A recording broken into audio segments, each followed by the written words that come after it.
Hey, it's Ray with Sober Without God, and today we are going to talk about how I stopped drinking. And on Mondays, we talk about alcohol free issues, and that's exactly what we're going to talk about today. And do me a favor and hit that like and subscribe button. And I'm going to talk about my own personal journey. And if you are in need of help and with your sobriety, I would encourage you to talk to your own personal health care provider. I also highly recommend the Reframe app. That's how I stopped drinking. It's a secular source for stopping drinking. And there's also some links I'll leave below if you are trying to stop drinking and are looking for a secular way out. There are plenty of resources out there, but those are some ones that I recommend. So I'm going to tell you how I stopped. I drank for 20 years, and I just got fed up.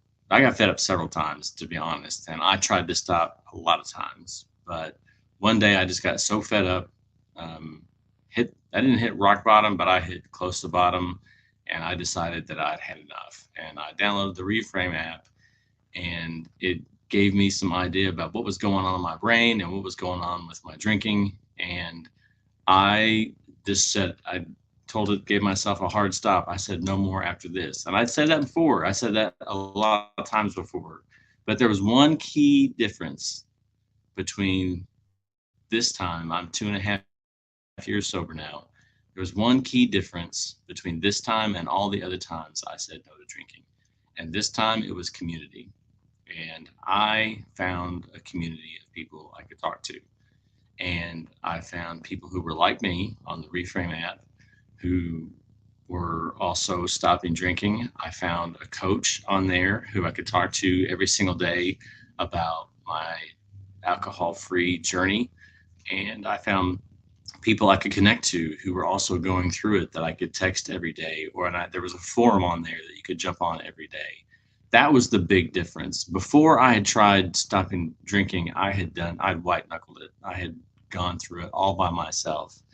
And this time, my 2.5 years later experience, that is the one thing that has made all the difference in the world is finding a community. So now I'm going to talk to you about a few other things that have made a huge difference for me this time. One thing that has made a big difference for me is identifying some triggers.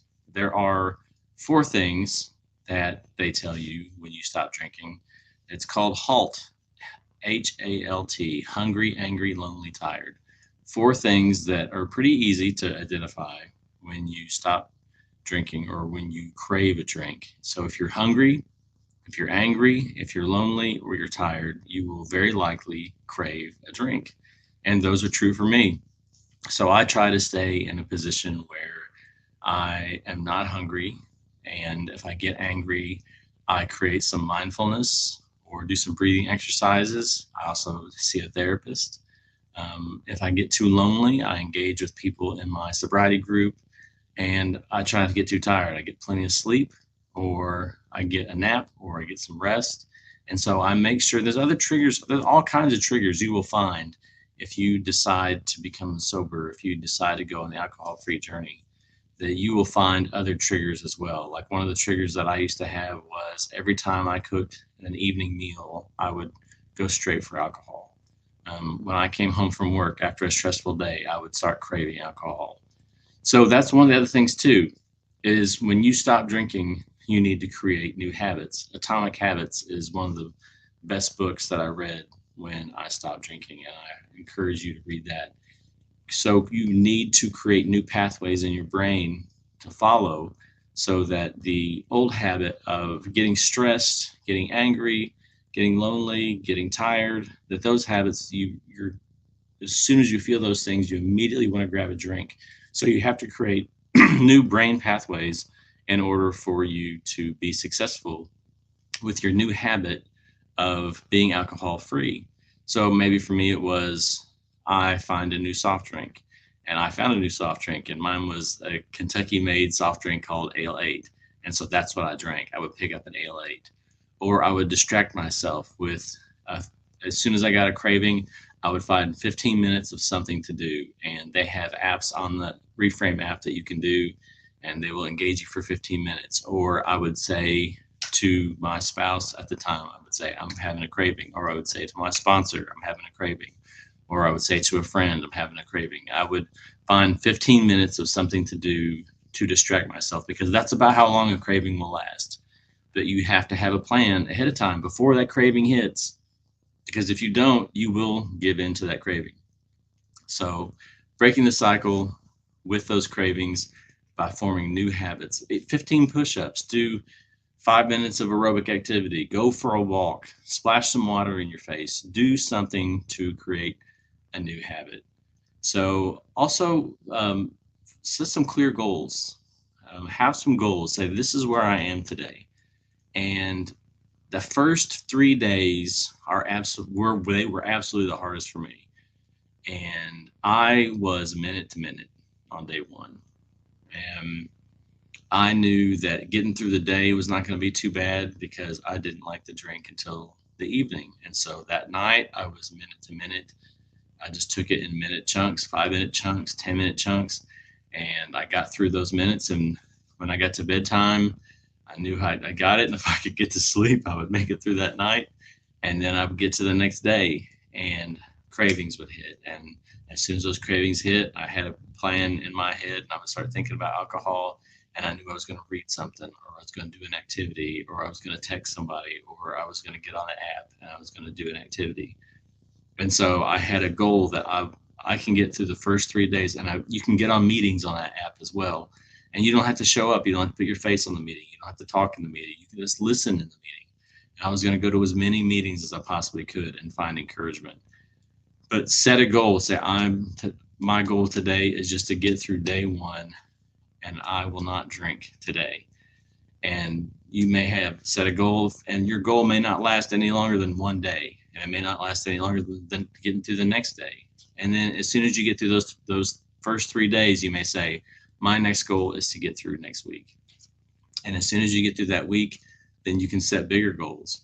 And after I'd been through the program for about 3 months, that's when I started making longer goals for 6 months. And my goals were about exercise, and my goals were about family, and my goals were about work, and my goals were about doing yoga and mindfulness. And so I set longer goals. And so my goals were also about triggers. And when those triggers came, what was I going to do, and how was I going to experience life when I met those things? And also, another thing that you might need to do is to change the environment that you live in. And so one of my big triggers, like I said, was when I cooked a meal, or when I came home from a bad day, I would want to drink. So I stopped cooking for a while, because as soon as I started to cook, I would want to reach and for a drink. And so I had to remove all the liquor from the house. I stopped buying liquor, and I just stopped cooking. And or I would get a meal I could throw in the freezer. But I enjoy the process of cooking and cutting things up and mixing them together and making a meal. And I had to stop that for a while. And that may be something you need to do. Or maybe your thing is you like to go hang out after work and go see your friends, or do something. You may have to disconnect that for a while. You might need to change your environment to have meaningful changes to become alcohol free. But if being alcohol free is your goal, and if you want to change your life, and if you know alcohol is coming in the way, it's coming between you and a better life, and if alcohol is creating anxiety and sadness and hopelessness, and it's making you the person you do not want to be, then making these changes is worth it. I can tell you today, 2.5 years later, that I am a better person today than I was 2.5 years ago. That I'm a better person today than I was for those 20 years that I drank. And making those changes was hard, and it continues to be a challenge, and I face new challenges every day. But it is absolutely 100% worth it, but that you cannot do it alone, and that you will need help. And I encourage you to do what it takes to form new habits, to set some goals, to get some help. And that I'm here if you have questions. And there are a lot of people out there who have been through the exact same journey, who have felt the same things you felt, and who are willing to help you as you go along this journey. And I wish you the best of luck as you go on that journey. And I encourage you to get the help you need and seek it out. And I will see you next time.